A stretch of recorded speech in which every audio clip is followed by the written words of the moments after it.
Allahumma sholli ala Muhammad. Kalau orang miskin, minta diperhatikan, minta dikasihani, minta itu mentalnya orang miskin. Coba beri, itulah mentalnya orang kaya. Berikan senyuman, jangan minta untuk disenyumi ya. Berikan penghormatan, bukan minta untuk dihormati.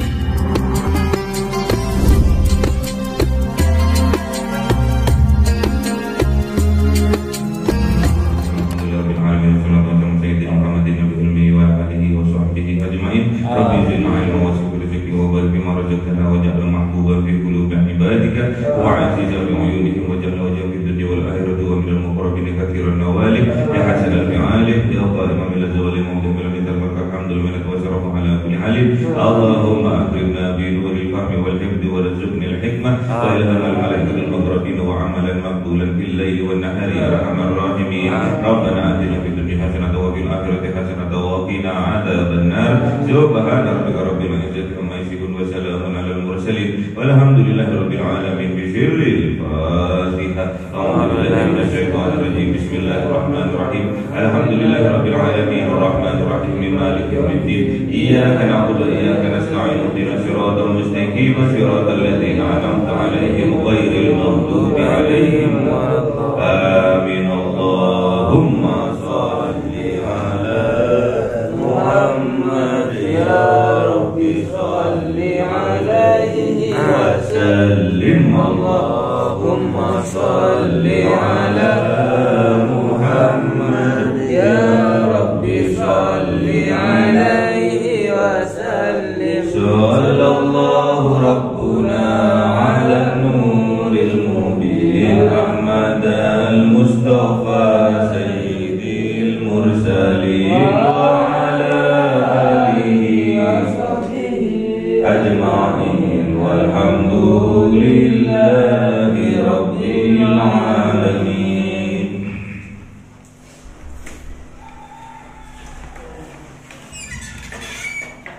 Kalamun qadimul la yumallu sama'uhu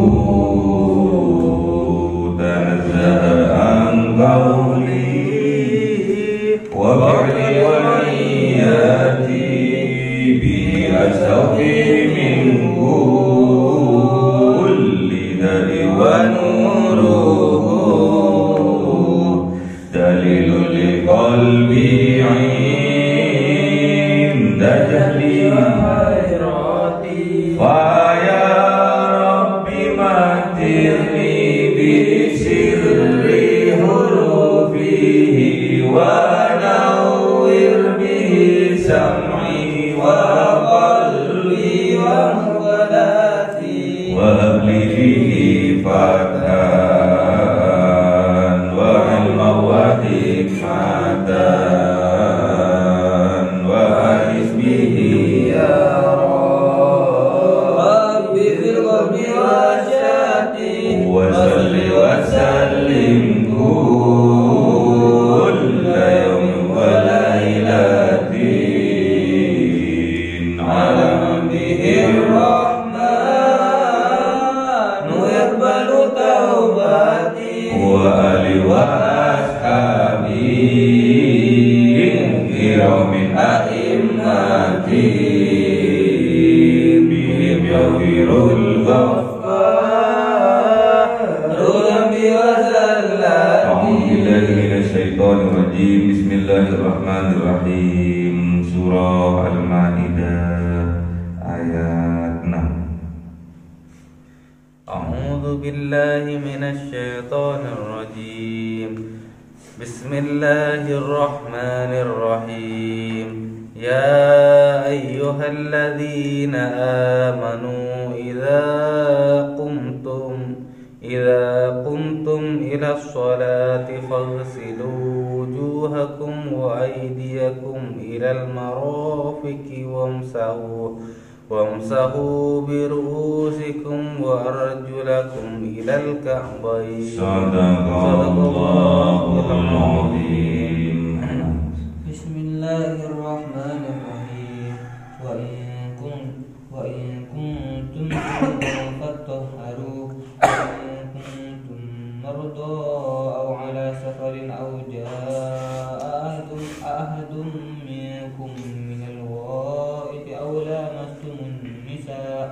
أو لامستم النساء فلم تجدوا ماء فتيمموا صعيدا طيبا فامسحوا بوجوهكم وأيديكم منه. صدق الله العظيم. بسم الله الرحمن الرحيم. ما يريد الله ليجعل عليكم من حرج ولكن يريد ليطهركم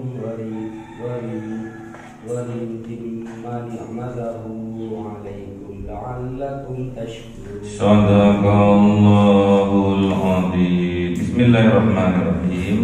Ya ayyuhalladzina amanu, wahai orang-orang yang mempunyai iman di dalam hatinya, idza kuntum, tatkala berkeinginan untuk berdiri kalian, ila sholati, untuk melaksanakan mendirikan sholat, faghsilu wujuhakum, maka basuhlah kalian wujuhakum, wajah kalian, wa aydiyakum, dan tangan kalian, ilal marafiqi, sampai siku-siku kalian, wamsahu, dan usaplah biru'usikum, kepala kalian, wa arjulakum,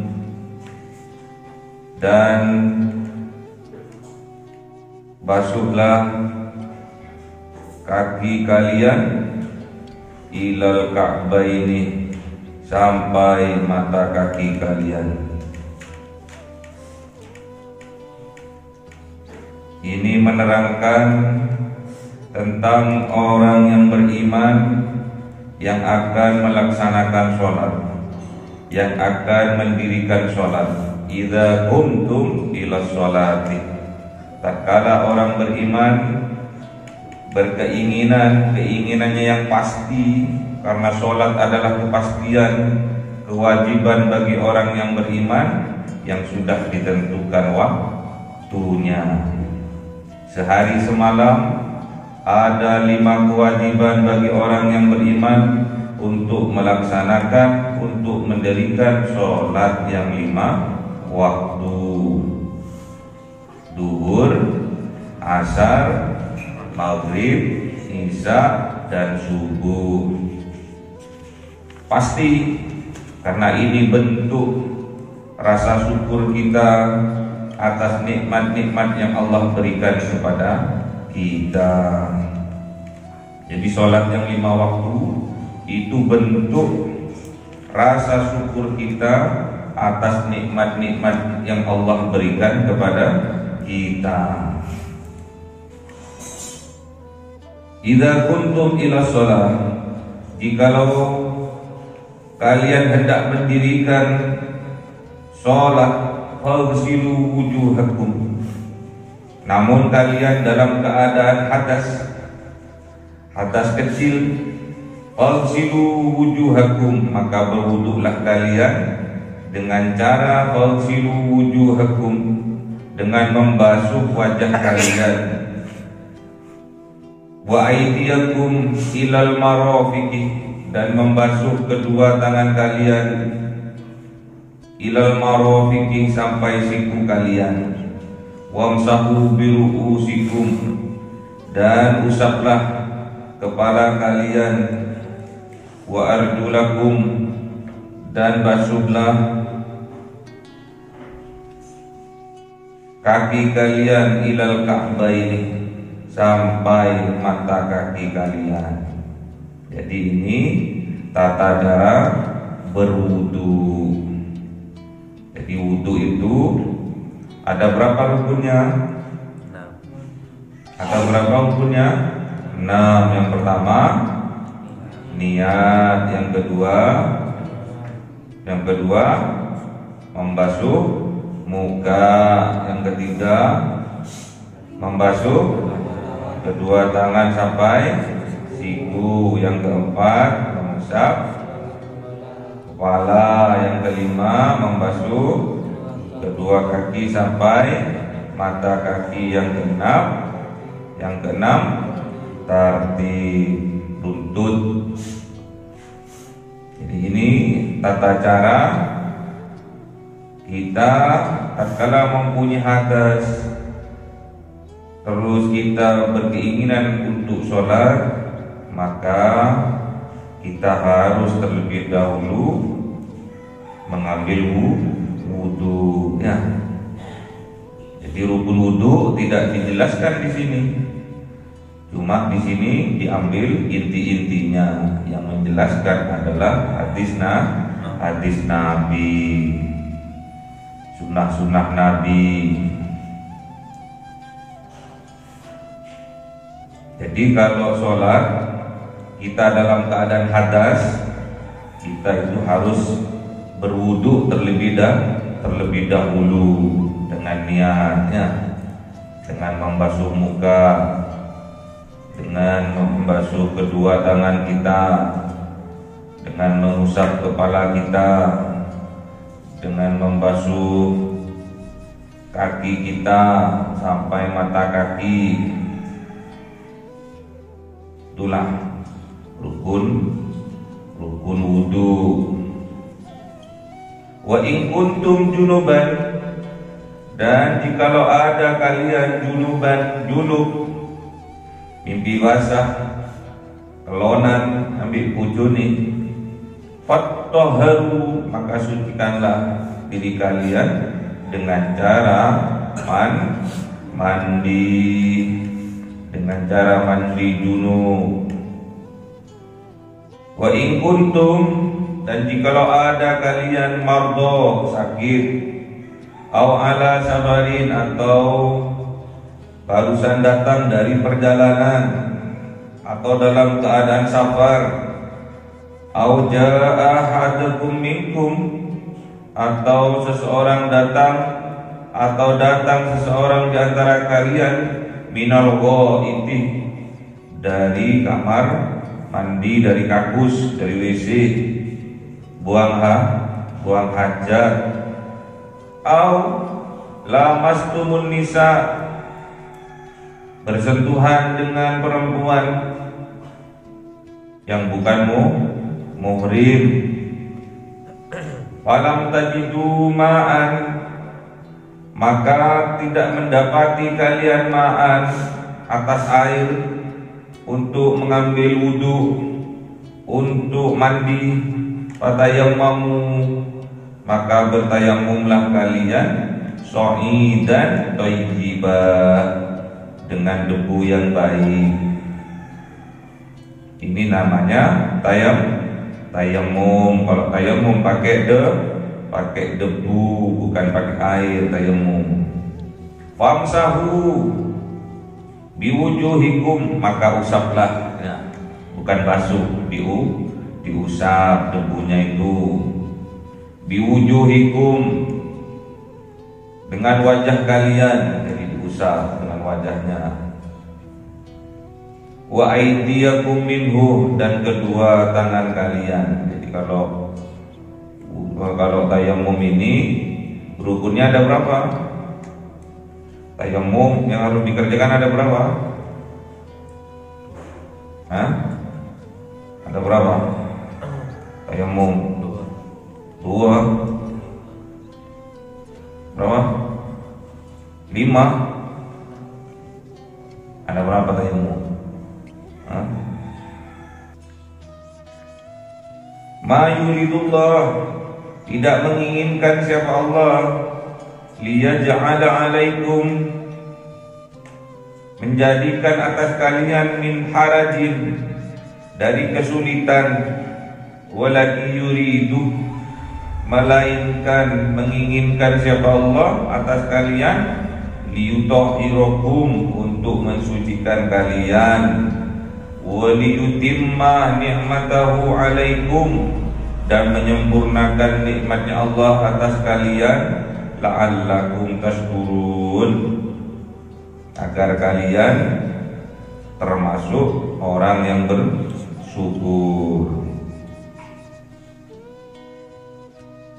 Jadi wudu, tayamum, dan juga mandi junub Ini tujuannya adalah untuk mensucikan kalian dan menyempurnakan nikmatnya Allah atas kalian, agar kalian pandai-pandai bersyukur atas nikmatnya Allah. Nikmatnya Allah yang terhebat dalam kehidupan kita adalah keimanan kita. Kapan kita mau tahu lezatnya keimanan kalau kita tidak tahu cara membersihkan diri ini ya. Makanya dalam Islam itu diajarkan semua. Islam ini adalah agama yang sempurna. Sampai hal mandi pun ada tata caranya. Cara berwudu, bersuci pun ada tata caranya. Tatkala kita tidak mendapatkan air, kita diringankan oleh Allah dengan menggunakan debu untuk mensucikan diri ini yang dinamakan tayamum. Apa tujuan ini? Agar kita termasuk hambanya yang bersyukur. Padahal kata Allah, hambanya yang bersyukur hanya sedikit wa qalilum min ibadiyas syakur. Hanya sedikit dari hamba-hambaku yang pandai bersyukur kepadaku. Kalau kita pandai bersyukur, ditandai kita dengan mendirikan sholat. Bukti bahwa kita mensyukuri atas nikmat-nikmat yang Allah berikan kepada kita, salah satunya kita mendirikan sholat. Sebelum kita mendirikan sholat, kita harus berwudu terlebih dahulu. Kalau kita sedang keadaan hadas kecil maupun hadas besar. Kalau hadas besar, kita harus mandi terlebih dahulu. Ini diatur di dalam Islam. Ini diatur di dalam Al-Quran dan sunnah-sunnahnya kanjeng Nabi Muhammad ya. Jadi kalau kita ambil wudu, setelah kita niat bareng dengan membasuh muka. Basuh muka itu dari tumbuhnya rambut ini sampai di depannya kupingnya, sampai di dagu. Jadi kalau jenggotnya tebel harus disela ya. Kalau jenggotnya hanya 3 lembar, 5 lembar nggak usah disela-sela, langsung aja ya. Ada tata caranya dalam membasuh muka, terus membasuh kedua tangan. Makanya sebelum berwudu kita disunahkan untuk kumur-kumur terlebih dahulu, mencuci tangan terlebih dahulu, mencuci kaki terlebih dahulu. Dikhawatirkan ada benda yang menghalangi dari masuknya air kepada kulit. Dibersihkan dulu, misalkan dari shower, mandi dulu lah, atau cuci tangan dulu lah ya, atau cuci kaki dulu ya. Terus kita berniat sambil membasuh muka, disempurnakan basuhannya ya, disempurnakan membasuh mukanya itu. Kemudian membasuh kedua tangan kita sampai siku,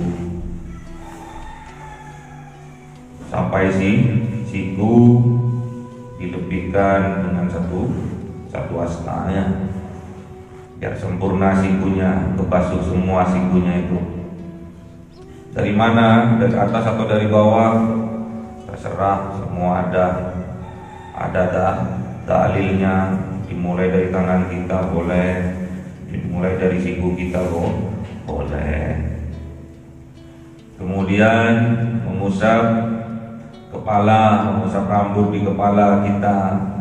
Mengusap, ada sebagian seluruh rambut di kepala, ada yang bilang seperempat, ada yang bilang 3 helai rambut, boleh saja. penting niatnya mengusap rambut.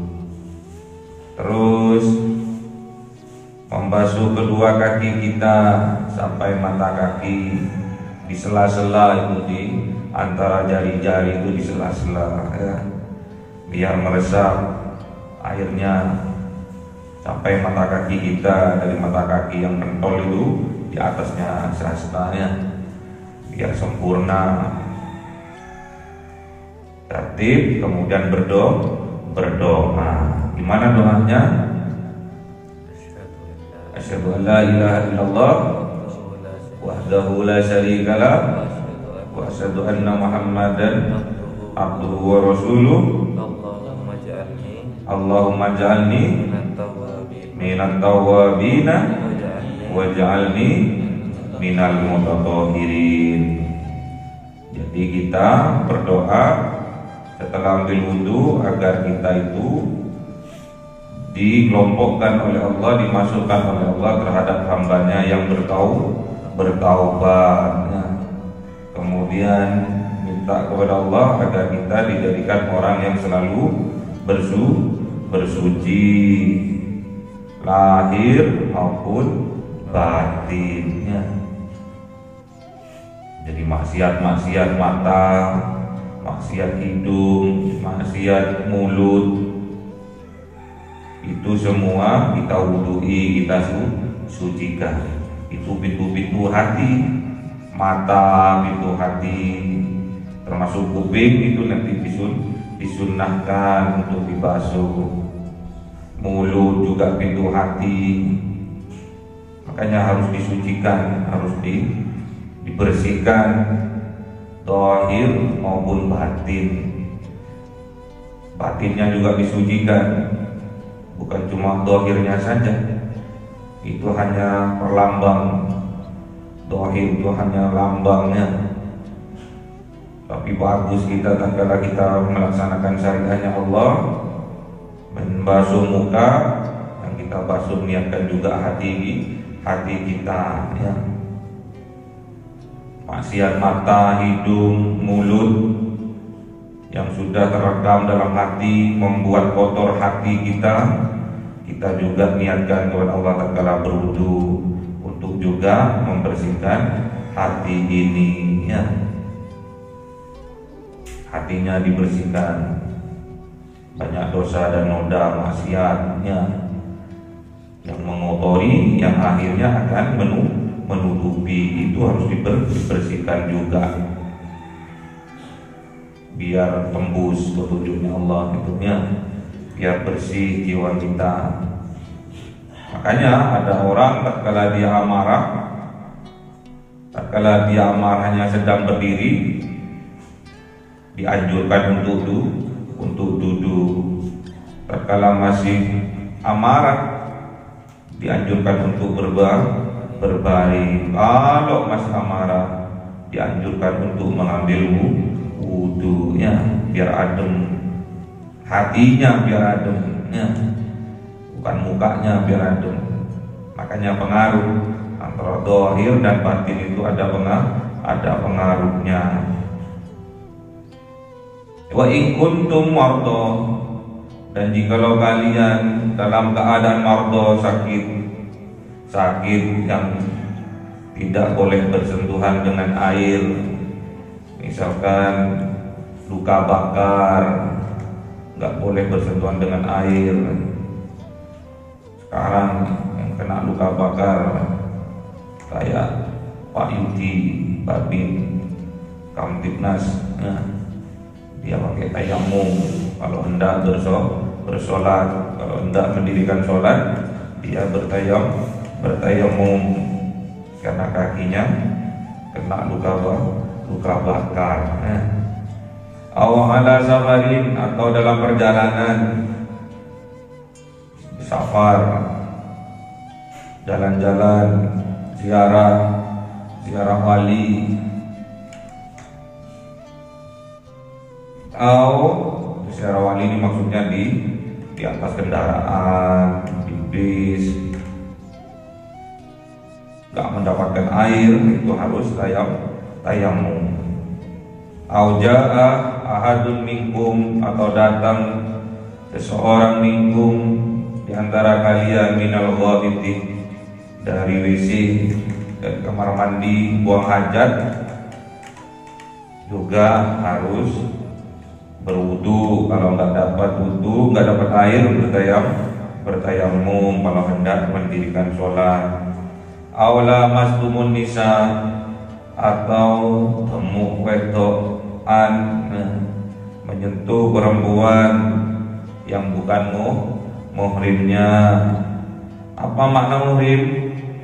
Orang yang haram untuk dinikahi, itu muhrim. Menyentuh ibu batal dah wudunya? Enggak. Menyentuh adik perempuan batal dah? Enggak. Menyentuh bibi batal dah? Enggak. Menyentuh ponakan perempuan batal dah?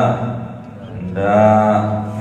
Karena mahram, haram untuk dinikahi ya. Kalau nyentuh istri batal ya. Walaupun kata Imam Malik, kecuali jima ya, yang membatalkan, terserah mau pakai yang mana ya. Walam tajidu ma'an, maka tidak mendapatkan kalian air, ma'an air, fatayammamu, maka bertayamum. Bertayamum ini untuk satu kali ibadah. Jadi kalau sholat duhur sampai tayamum, sudah masuk waktu duhur baru boleh tayamum. Kalau belum masuk waktu duhur, belum mancing waktu duhur, nggak boleh bertayamum. Udah paham ya sabinanya? Lontok guys rambutannya.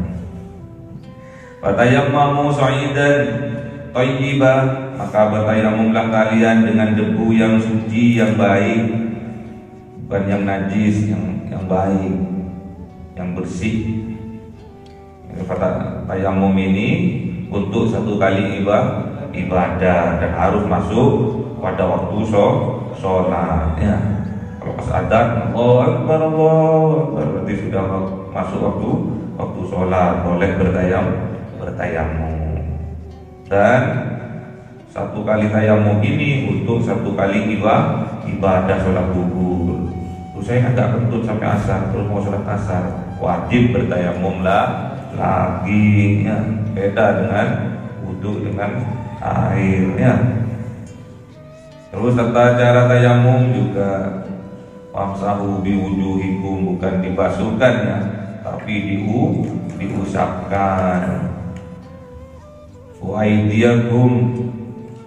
aydikum minhu, dan juga tangan kalian dari debu, dibasuh wajah dan tangannya.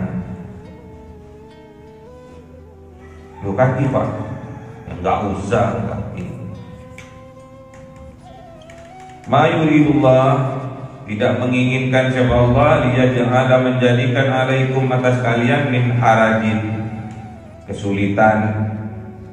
Walakin yuridu, melainkan Allah itu menginginkan, yudhahirukum, mensucikan kalian, dhahiran wa batinan, wa liyutimma, dan menyempurnakan siapa Allah nikmatahu, atas nikmatnya, atas alaikum, atas kalian, la'allakum tashkurun, agar kalian menjadi orang yang pandai bersyukur ya. Jadi kalau sampean ingin dimasukkan kepada hamba-hambanya yang pandai bersyukur, hamba-hambanya yang sedikit, wa qalilum min ibadiyas syakur, termasuk hambanya yang sedikit yang pandai bersyukur, maka kalian harus mendirikan sholat 5 waktu sehari semalam. Syaratnya itu. Jadi kita bentuk rasa syukur kita atas nikmat-nikmat yang Allah berikan kepada kita, yaitu mendirikan sholat 5 waktu sehari semalam. Bentuk rasa syukur kita atas nikmat-nikmat yang Allah berikan kepada kita ya. Dan rasa syukur ini membuat kita akan menjadi bahagia. Karena dengan bersyukur maka bahagia akan diberikan oleh Allah, ya, disempurnakan nikmatnya. Nikmat kebahagiaannya disempurnakan oleh Allah. Nikmat imannya disempurnakan oleh Allah. Iman itu belum sempurna kalau kita tidak melaksanakannya.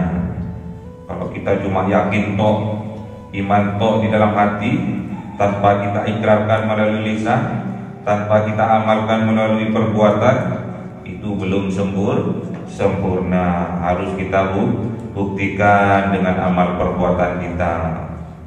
Jadi kita bersyukur kepada Allah dengan memperbanyak ibadah, memperbanyak zikir, mengingat Allah.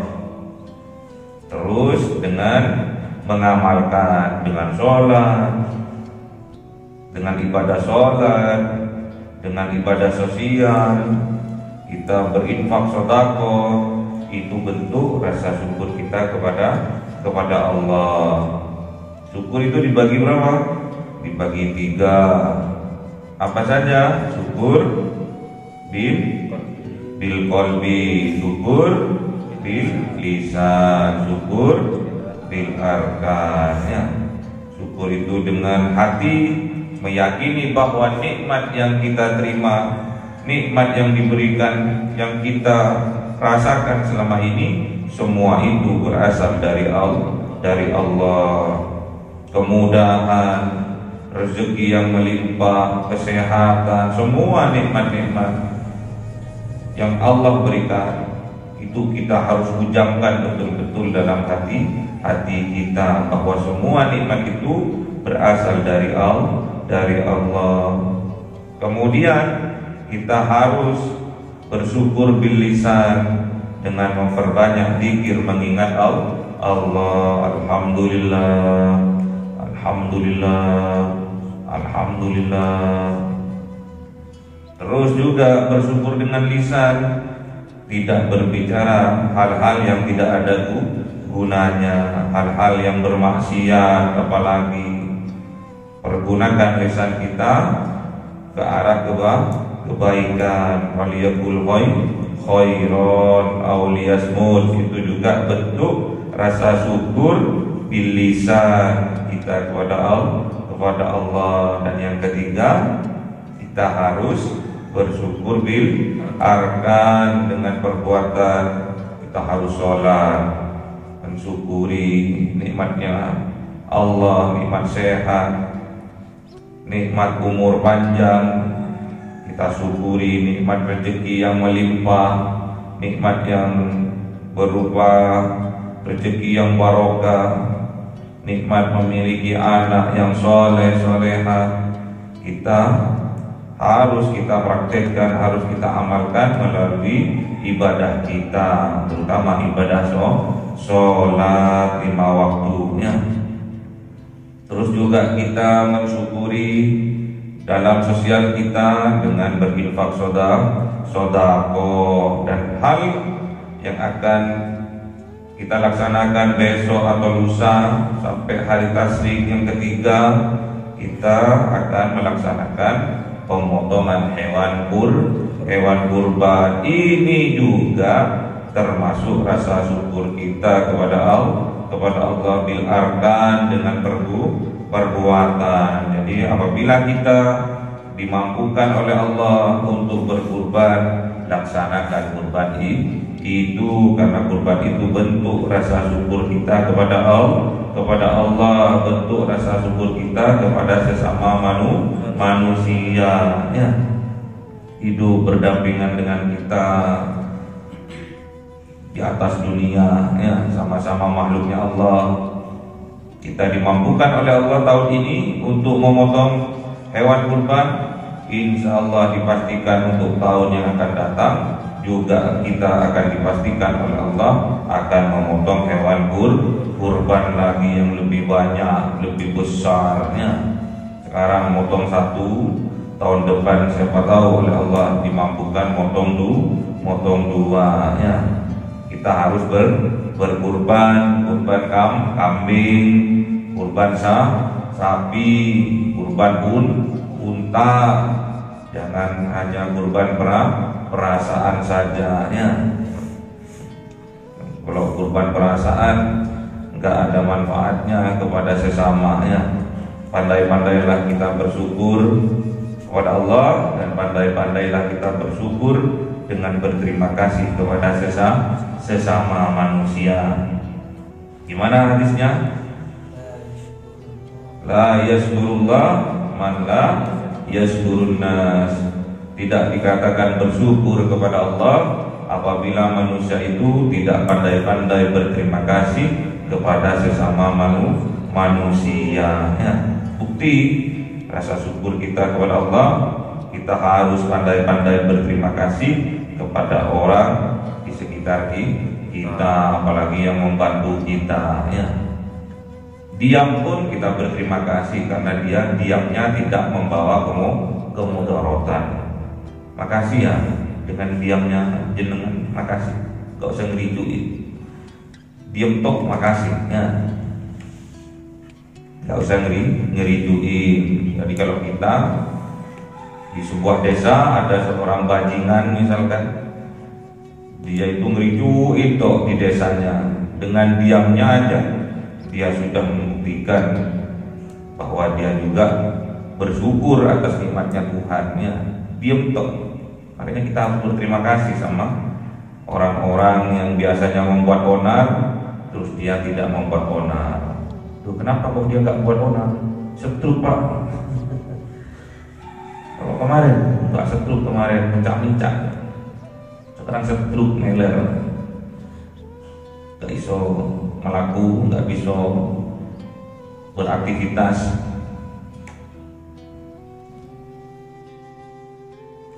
Itu bukan syukur, dikapoin macamnya, nggak boleh ya.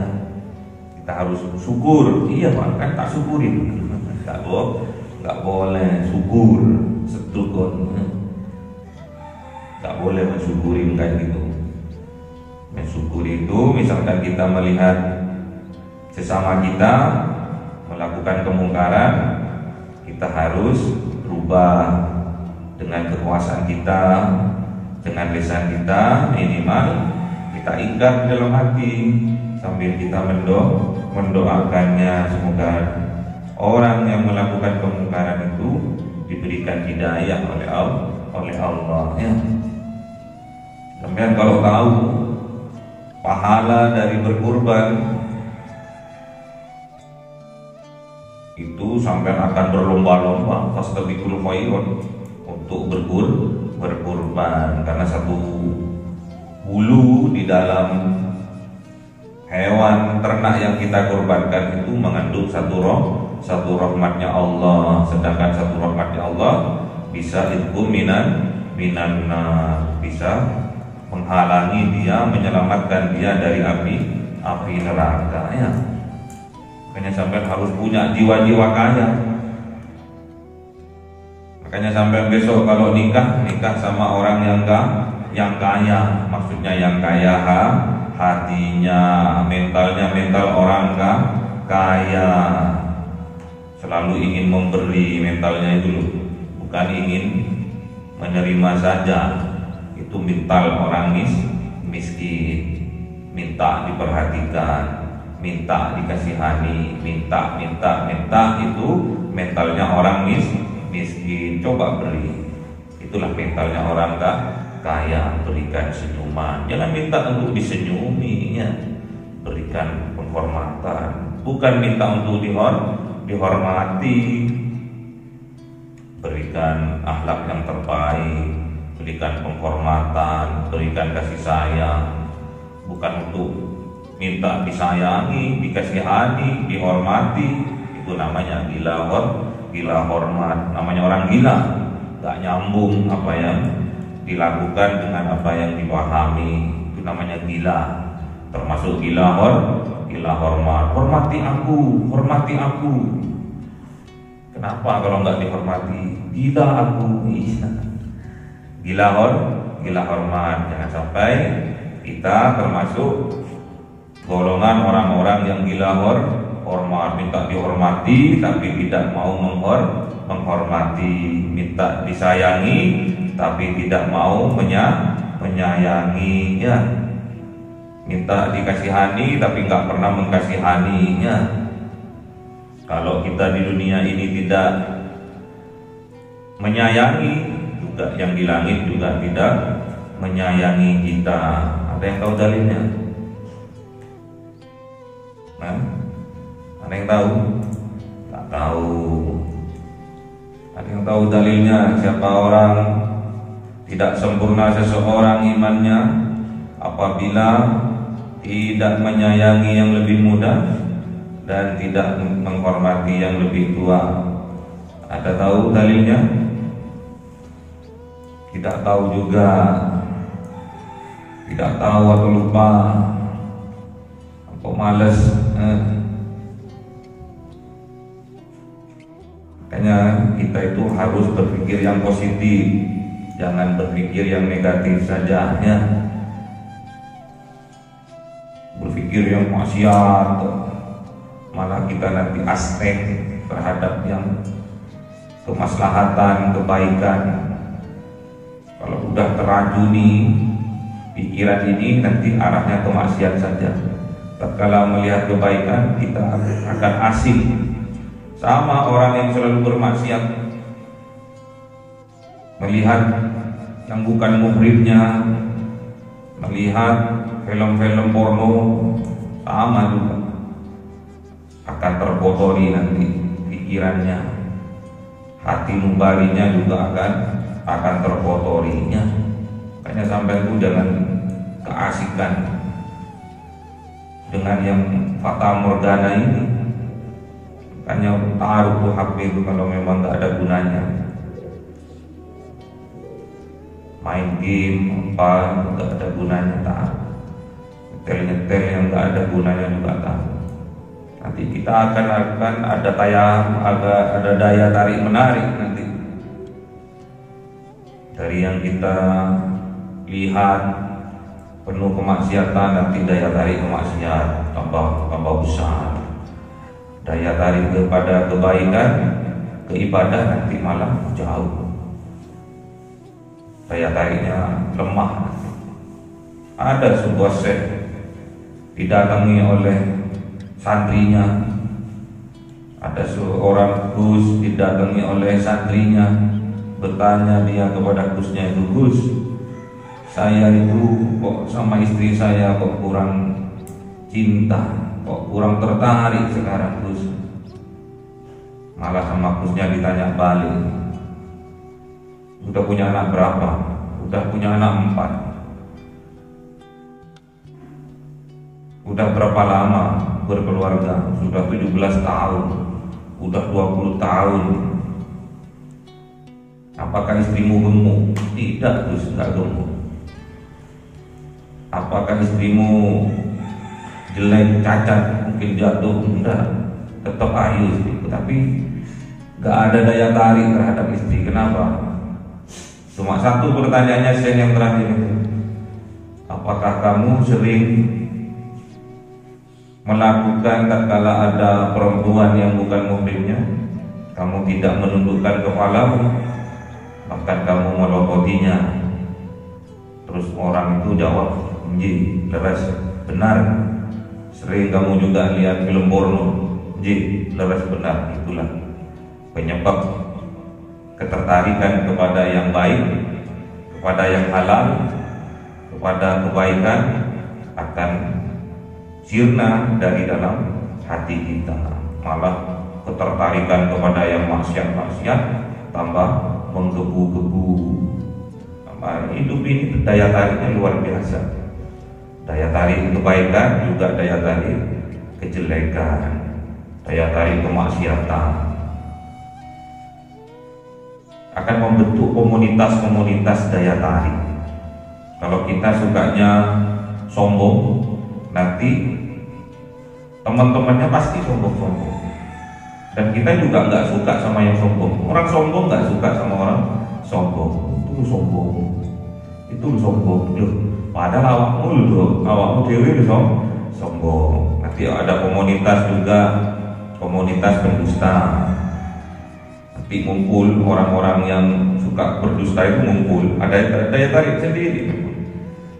Ada juga daya tarik di dalam sebuah kelompok, daya tarik sama-sama pemaksiat, sama-sama penggibah, pemfitnah, daya tarik pasti.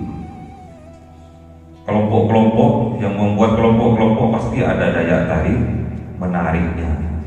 Semoga kita dikelompokkan oleh Allah dalam kelompok hamba-hambanya yang pandai bersyukur kepada Allah. Nanti akan membentuk sebuah kelompok-kelompok. Daya tariknya kalau kebaikan nanti akan terisi oleh orang-orang baik, orang-orang yang ahli ibadah, ahli taat kepada Allah, kepada Rasulullah. Nanti akan membuat kelompok sendiri. Semoga kita ditakdirkan oleh Allah, dikelompokkan oleh Allah dalam kelompok hamba-hambanya yang pandai bersyukur. Wa qalilum min ibadiyas syakur. Hanya sedikit dari hamba-hambaku yang pandai bersyukur. Semoga kita dikelompokkan oleh Allah kepada kelompok yang kecil, yang sedikit, yaitu kelompoknya orang-orang yang pandai bersyukur. Allahumma rahamna bil Qur'an waj'alhu lana imaman wa nuran wa hudan wa rahmah. Allahumma dzakkirna minhu ma nasina wa 'allimna minhu ma jahilna warzuqna tilawatahu ana al-laili wa atrafan nahar waj'alhu lana hujjatan ya rabbal alamin. Cahaya 1000 bulan yang dimasukkan oleh malaikat ke dalam hati seorang hamba pilihan atas perintah Tuhannya, memancar dengan dahsyat penuh cinta, menembus relung-relung jiwa yang gelap penuh nista, berubah menjadi terang penuh kasih sayang. Itulah Lailatul